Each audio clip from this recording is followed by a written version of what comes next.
워싱턴 지역 한인 최대 축제인 코러스 축제가 아텍의 모두의 화합의 무대를 이뤄냈습니다. 메릴랜드 연방 상원의원 자리를 놓고 공화당의 레리 호건 전 메릴랜드 주지사의 맞상대를 정하려는 민주당 경선이 과열되고 있습니다. 2024년 선거에는 한인 110만 명을 포함한 아시아계 유권자 1,500만 명의 보팅 파워가 더 강해질 것으로 예고되고 있습니다. 미국민들의 3명 중 2명은 아픈 채 오래 살기보다는 건강하게 사는 걸 더 선호하는 것으로 조사됐습니다. 미국민들은 대체로 65세까지 롱텀 케어 보험 가입을 고려하는 게 바람직한 것으로 권고되고 있습니다. 시청자 여러분 안녕하십니까? 워싱턴 뉴스 투데이입니다.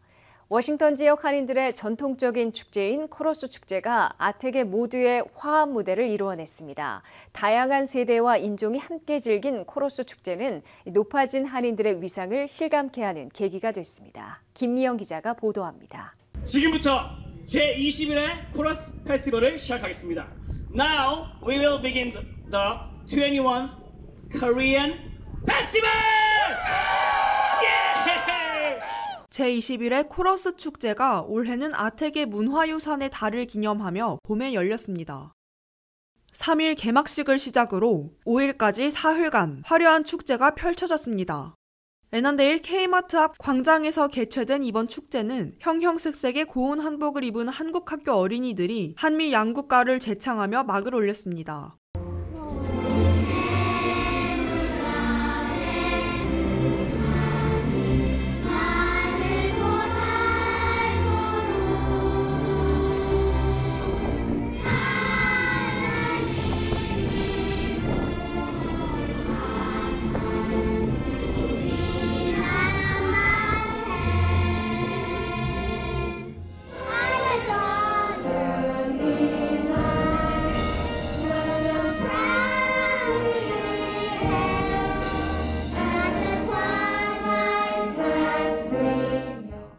축제의 시작을 알리며 류흥렬 워싱턴 중앙장로교회 담임 목사의 개회 기도와 조기중 총영사, 제리 코넬리 연방 하원의원의 축하 인사도 진행됐습니다. 이번 코러스 축제에는 JUB 문화센터의 화관무, 꼭두각시 등 한국의 전통 공연과 인도네시아의 전통 무용, 인도의 벨리 댄스 등 다채로운 공연이 열렸습니다. 페어팩스 카운티 경찰국과 소방국, FBI의 취업박람회와 자폐어가 진행됐으며 한국의 전통 문화를 알리기 위한 딱지치기와 제기차기, 종이접기 코너도 축제를 구경하러 온 이들의 많은 사랑을 받았습니다. 다양한 음식 부스도 눈길을 끌었습니다. 순대, 랍스터 등 음식 부스에는 사람들의 발길이 끊이지 않았습니다. 행사장 한편에는 거북선 모형이 전시돼 주목을 받기도 했습니다. 봄비가 내리는 쌀쌀한 날씨도 축제의 열기는 막을 수 없었습니다. 한류의 열풍을 반영하듯 K-팝 댄스 경연인 코러스 갓 탤런트가 대미를 장식했습니다. I just wanna continue my pace. Dash, I wanna dash, I wanna run it. Dash, I wanna dash, I wanna run it. Dash, I wanna dash, I wanna run it, dash. We're feeling dope today.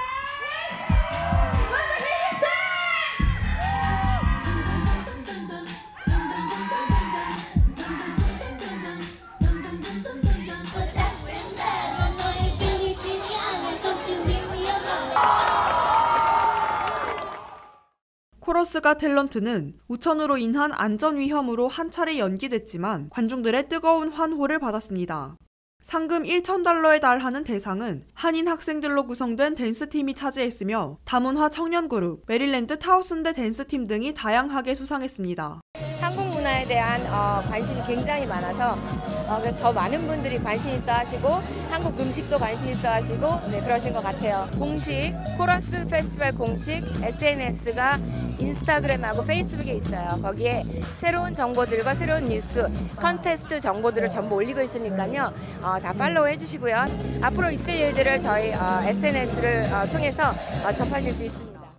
궂은 날씨 속에도 세대와 인종을 넘나들며 모두가 함께 즐긴 다채로운 축제였습니다. WKTV 뉴스 김미연입니다. 한인 부인을 두고 있어 한인 사회로 널리 알려진 공화당 소속 레리 호건 전 메릴랜드 주지사의 맞상대를 정하려는 민주당 경선이 과열되고 있습니다. 민주당 아성에서 압도적 지지를 받고 있는 레리 호건 공화당 후보에 맞설 민주당 후보는 5월 14일 경선에서 결정되는데 데이비드 트론 연방 하원 의원은 사비로 벌써 역대 최고인 5천만 달러나 쏟아붓고 있습니다. 류령화 기자가 보도합니다. 메릴랜드를 대표하는 연방 상원의원 자리를 놓고 공화 민주 양당 후보 간 본선 대결에 앞서 5월 14일 실시되는 민주당 경선전이 매우 뜨거워지고 있습니다. 특히 민주당 경선전에는 억만장자인 데이비드 트론 연방 하원 의원이 경선에서만 벌써 사비로 5천만 달러나 쏟아부어 역대 최고치를 기록하고 있습니다. 또 다른 메릴랜드 대표인 크리스 반 홀렌 상원 의원이 당선됐던 2016년 선거에서는 민주공화 양당 후보가 쓴 선거 자금을 합해 1,500만 달러였는데 이번에는 민주당 후보 한 명이 그보다 3배 이상인 5천만 달러 이상 쓰고 있는 것입니다. 데이비드 트론 민주당 후보는 5월 14일 경선에서 승리하면 11월 5일 본선에서 맞붙을 공화당의 레리 호건 후보와의 대결에 얼마나 들던지 막대한 선거 자금을 쓸 것이라고 다짐하고 있습니다. 데이비드 트론 후보는 토탈 와인 앤드 모어라는 회사를 창업한 억만장자여서 메릴랜드에서 40년 동안 한 번도 공화당에게 내준 적이 없는 연방 상원의원 자리를 차지하기 위한 엄청난 자금을 뿌릴 것으로 예상되고 있습니다. 하지만 공화당의 레리 호건 전 메릴랜드 주지사는 그러한 돈 선거에도 아랑곳하지 않고 40년 만에 공화당 출신 메릴랜드 연방 상원 의원으로 당선되는 신기록을 세울 것으로 기대되고 있습니다. 레리 호건 공화당 상원의원 후보는 민주당 아성에서 공화당 출신으로 주지사에 선출되고 연임했을 뿐만 아니라 80% 안팎의 압도적 지지율로 8년 주지사 임기를 마친 영예로운 기록을 갖고 있기 때문입니다. 호건 전 주지사는 4월 초 발표된 가상 대결에서 민주당 트론 하원 의원과 43대 42%로 사실상 동률 접전을 벌이고 있는 것으로 의회 전문 더 힐이 보도했습니다. 호건 전 주지사는 또 다른 민주당 경선 후보인 안젤라 알소브룩스 프린스 조지스 카운티 군수에 대해서는 4포인트 차이로 이길 것으로 조사됐습니다. 호건 후보는 8년 주지사 성적표를 상기시키고 막강한 선거 자금 모금 능력을 발휘하면 5월 14일 경선이 끝나는 대로 민주당 후보와의 맞대결에서 우위를 차지할 수 있을 것으로 기대되고 있습니다. 특히 호건 후보가 당선된다면 공화당의 연방 상원 다수당 차지를 확정짓는 결과가 될 것이어서 중앙당 차원에서도 전폭적인 지지와 지원을 받을 것으로 예고되고 있습니다. 공화당 상원은 민주당의 조 맨신 상원의원이 내놓은 웨스트버지니아의 상원의원 자리를 차지하면 상원 다수당 가능성을 높이고 레리 호건 후보가 메릴랜드 상원의원을 빼앗으면 연방 상원 다수당을 굳히게 됩니다.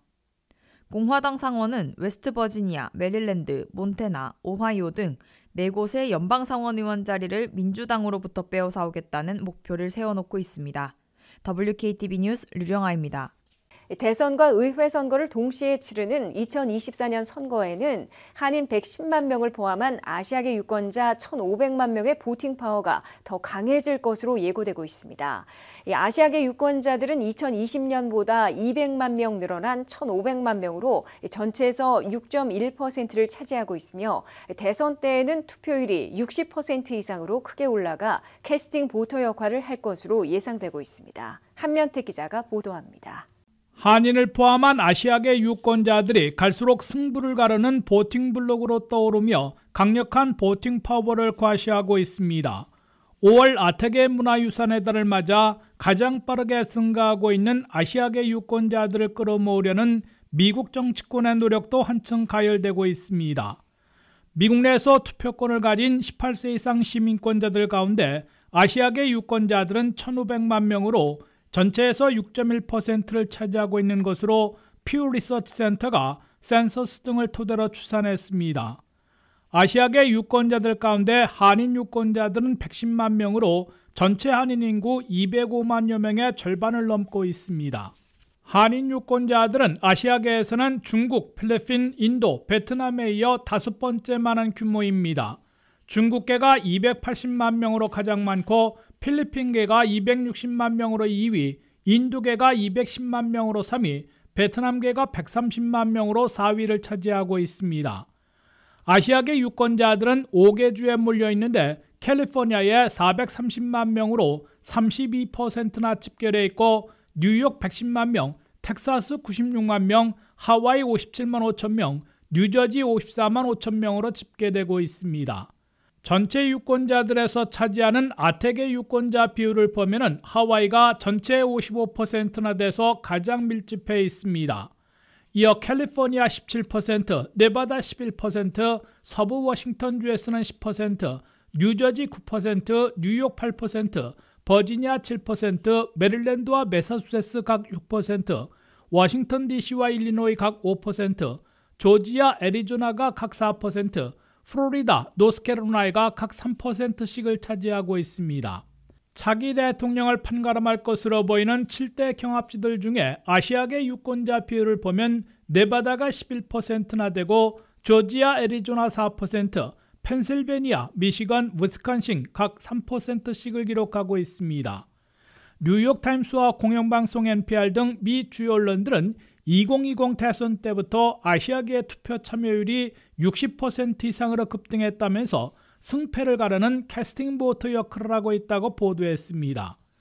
미국 정치권에서도 아시아계 유권자들의 표심을 잡기 위해 핵심 블로그로 선정하고 대대적인 캠페인을 펼치고 있습니다. 한인 유권자들의 실제 투표율은 47%에서 2020 대선에서 60%로 급등해 전체 아시아계 유권자들의 투표율도 60%를 넘었습니다.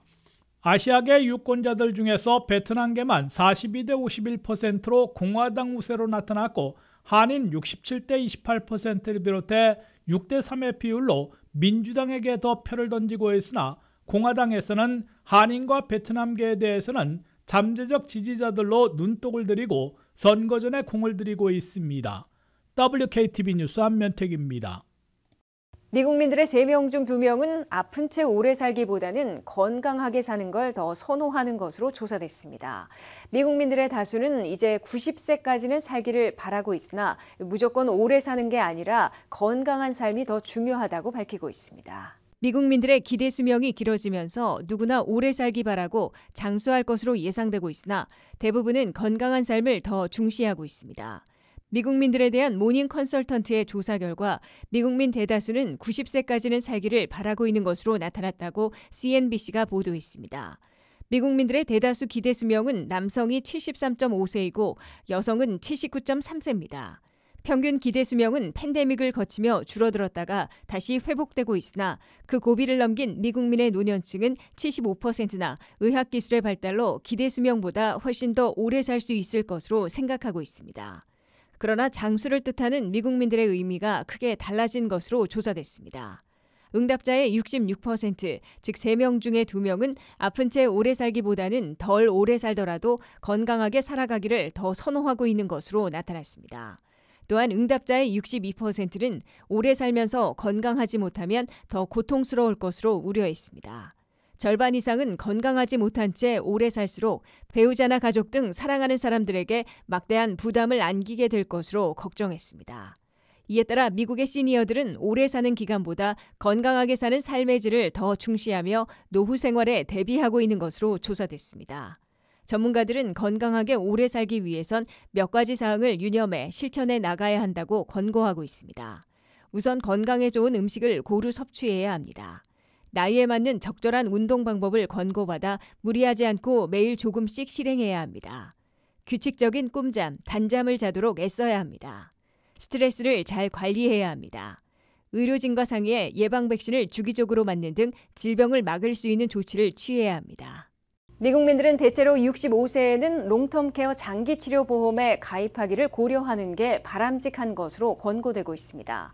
거동하기 불편해진 후에 주로 장기 치료나 보호 혜택을 받는 롱텀 케어 연간 보험료는 65세를 기준으로 남성이 $2,750, 더 오래 사는 여성은 $4,600로 나타났습니다. 안혜린 기자의 보도입니다. 미국인들의 기대 수명은 길어지고 있으나 건강하게 오래 살기는 보장되지 않기 때문에 거동이 불편해진 후에 장기간 치료나 요양 보호를 받아야 할 때 커버해주는 롱텀 케어 보험 가입을 고려해야 할 것으로 CBS 뉴스가 보도했습니다. 롱텀 케어 보험에 가입하면 거동이 불편해진 후에 입소하는 널싱홈, 즉 요양원이나 노인 커뮤니티 지원, 가정방문 헬스케어 등을 커버받게 됩니다. 롱텀케어 보험료는 늦게 가입할수록 비싸지고 너무 고령이거나 기존 병력을 많이 갖고 있는 노인들은 보험 가입 자체를 거부당할 수도 있습니다. 이 때문에 대체로 은퇴 연령이지만 비교적 건강을 유지하며 자유롭게 활동할 수 있는 65세까지는 롱텀케어 가입을 고려해봐야 한다고 전문가들은 권하고 있습니다. CBS 뉴스가 파악한 롱텀케어의 연간 보험료는 65세를 기준으로 남성이 $2,750로 나타났습니다. 한 달에 $230 정도 내고 있는 것으로 계산됩니다. 반면 65세 여성들은 남성들에 비해 근 2배나 되는 연간 $4,600나 되는 것으로 나타났습니다. 여성들이 남성들보다 오래 살고 건강에 이상이 오기 시작하면 남성들보다 복잡한 치료와 보호를 해야 하기 때문에 롱텀케어 보험료가 비싼 것으로 해석되고 있습니다. 또한 해당자의 연령이나 건강 상태, 기존 병력 등 다른 요소들에 따라 평균 롱텀케어 연간 보험료보다 15 내지 20% 쌀 수 있거나 비싸질 수 있는 것으로 CBS 뉴스는 전했습니다. 이 같은 보험료를 내고 롱텀케어 보험에 가입하면 65세 독신 남성의 경우 한 달에 $4,000어치의 베네핏을 받게 되고 3년 동안 롱텀케어를 보장받게 되는 것으로 나타났습니다. 65세보다 더 나이 든 노인들이 롱텀케어를 가입하려면 늦을수록 연간 보험료가 올라갑니다. 특히 70세 도달 시에는 롱텀케어를 가입하려고 해도 절반인 50%나 보험사로부터 거부당하고 있는 것으로 나타났습니다. 롱텀케어 보험 가입 시 고려되는 요소들로는 거동이 심하게 불편한 경우, 기존 병력이 있는 경우, 인지장애나 기능장애가 이미 시작된 경우, 말기 환자들은 롱텀케어 보험료가 매우 비싸지거나 아예 보험 가입을 거부당하게 됩니다. WKTV 뉴스 안혜린입니다. 이상으로 워싱턴 뉴스투데이를 마치겠습니다. 시청해주신 여러분 고맙습니다.